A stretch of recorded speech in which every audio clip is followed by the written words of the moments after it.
Okay, so welcome guys. This is going to be a reading for Sagittarius. Good old Saggies, gotta love them. I suppose you either love them or you hate them. Starting off, we have the Hermit, which is very much looking at, the unseen, and kind of looking to find a way to hold that unseen energy, and learn how it is that you can actually go ahead and validate it in such a way that that unseen allows itself to almost be seen through so that the unseen is seen through the seen in a way that we're actually continuing to move forward. Coming out really quick, we have the Hierophant and Ituba. So Umzi and Ituba. Wheel of Fortune and the Hierophant. So the Wheel of Fortune is to say, the cycles we're going through are natural and they're normal. It can sometimes feel like there's a lot of disasters happening, but at this point in time, it's actually just the natural falling away of what's served so that what can actually serve can come in. Because sometimes a seed that we've planted can actually be forgotten until it is that it starts to sprout. And then, if we haven't prepared the bed properly for that seed, then it's a case of we need to allow ourselves the compassion to know that, okay, there's going to be a reorientation happening. This is also very much the case of you're wanting to recognize that the community, and this can be an internal community as well. It is obviously speaking about the external community and how it is that they connect. But it's about finding favorable relations through working together.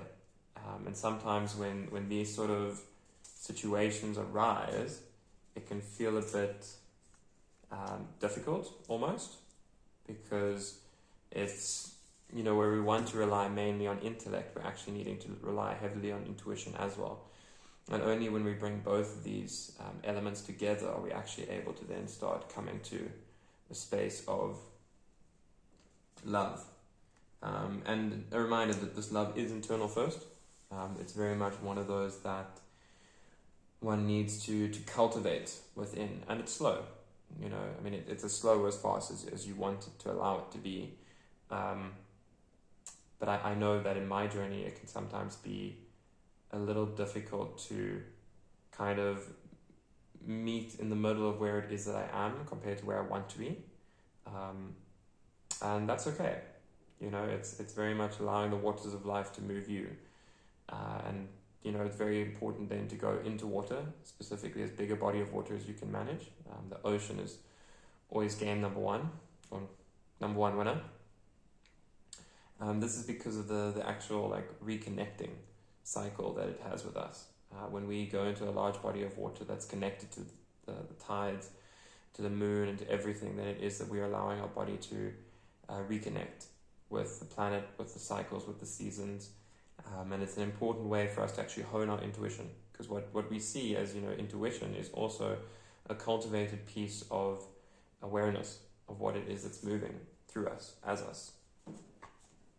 And the strongest warrior still in some way needs to tap into what it is that they're wanting to bring. And it can be a very, opportune time for something like a war. I say that because it's not a war that you're fighting with everyone else.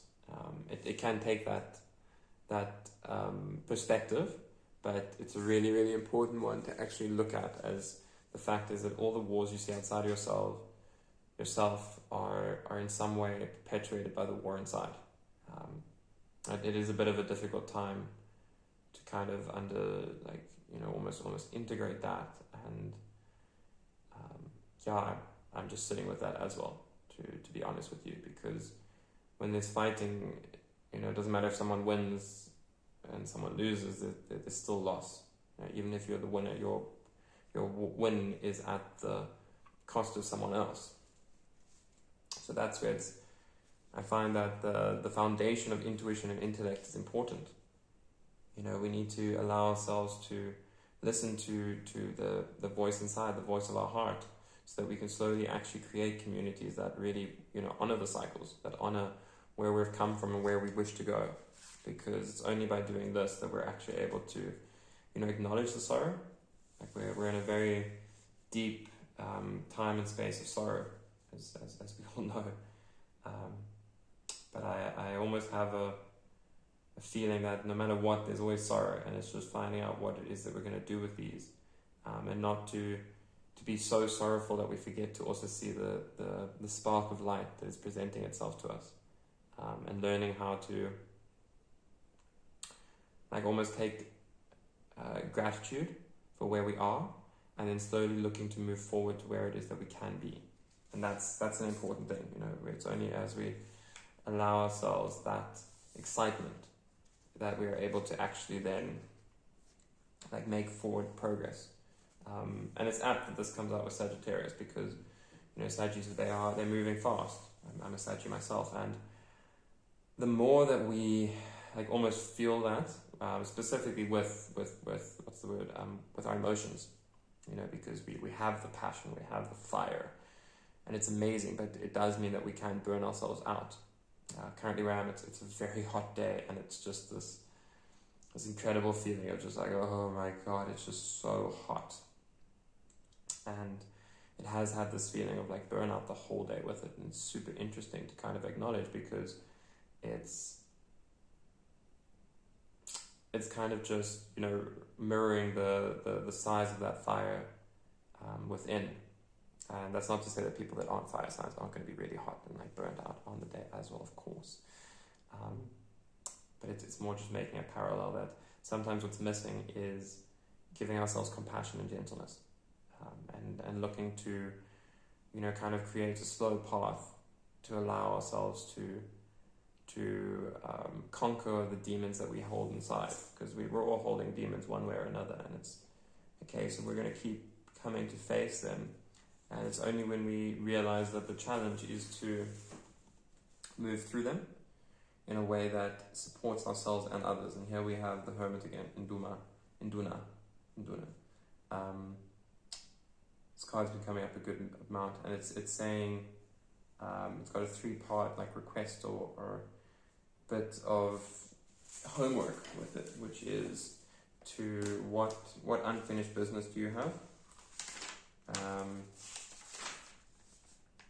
What unfinished business needs attention?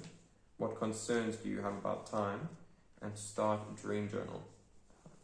And these 3 things are just kind of prompts to kind of get you to look and take assessment of your life, and start to realize that we can look outside for guidance everywhere we go, but it's not going to be our guidance. Our guidance comes in the ways that it's much softer, and it's always there, and it's in a space of strength.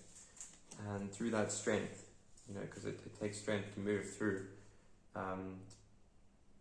phases of isolation or just sitting with oneself, and knowing that isolation, that sitting with yourself, is what's positioning you in the opportunity to actually allow yourself and your dreams to come true in exactly the way that you imagine them to, like a star that shines bright in the sky. Only by keeping your eye on it are you able to track its course. And that is, you know, that tracking of course is speaking of course about, you know, actual movement and energy, because that's what that requires. It requires an element of motion and letting go of what was to allow what is, and always has been in. And from my experience, that sometimes has my intellect come up a lot. And I even caught myself recently with a lot of, what do I need to know? You know, asking, what do I need to know? Just, you know, in terms of like self-discovery and looking to discover and kind of get a better idea of the landscape you're in. It's not a bad question per se, but it also had me really realize that what do I need to know is also kind of running from what do I know already? You know, like what's already come to me, and how can I now trust that all the more, as opposed to consistently like looking for what's the next piece, what's the next penny to drop, and instead having faith, you know, because it's a word that in short speaks about the fact that even if there's all this loss and excitement all mixed together, and sometimes even more loss than excitement, You know, the strength that we build through that uncertainty grows us in a way that we're able to hold more love for ourselves first. And then from there, we can look to find the intuition to know what love is then good to allow in beyond that. So yeah, that's that for now. I'm going to be getting in on these a good bit here and there. If you have any questions, let me know. Any requests, let me know. Kind of just seeing how this will all take unfolding. So yeah, cheers guys, see you soon.